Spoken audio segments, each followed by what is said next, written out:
my last show I spoke about how it is that Joshua Mhlakela from South Africa has created a Fukushima nuclear disaster site out of what do they call this thing? Out of the Rapture date, okay? Out of Rapture at all. It's going to be a radioactive no-go zone going forward in the future. It is perfectly the exact, proper, appropriate analogy. The proper allegory to use right now is a radioactive, you know how with Fukushima nuclear disaster, it didn't quite go off because if it had even, is it Hong Kong is in China, sorry.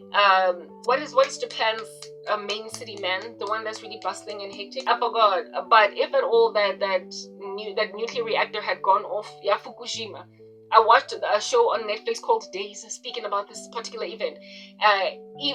Come on, how can I forget? It's gonna come to me as soon as I'm done doing these shows, but anyway, whatever. Even the main capital city of Japan would be uninhabitable today, but they were able to contain it. However, the region, Fukushima and the surrounding regions are no longer habitable. Nobody can go all up in there and for apparently another 50 or 60 years because of radiation. That's what radiation does. Well, Tina, as Christians, we have had a Fukushima disaster nuclear reactor issue going on, and in the run-up to the days of this nuclear reactor doing a thing, Karabo are like the people working at this disaster site trying very hard so that this thing does not explode and so therefore reach Johannesburg or Pretoria, the Hlongwane, you know, our main cities in South Africa. Yeah, even in one little village and that village be uninhabitable, but still the country is largely still safe type thing. Those of us who have been warning, stop with these Rapture date setting. They're harmful, they're dangerous, we are doing damage control. But after the date of the Rapture comes and goes, this time around there's going to be a global gag order that's going to make that radioactive site,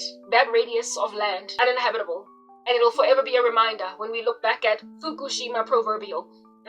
We are going to look back at it as Christians on some World Health Organization to tell us not to set dates. They're getting all up in our religious freedoms, but why wouldn't they when there's been so many global suicides? Because of the nuclear reactor nonsense that Joshua started. His life is about to be significantly tarnished.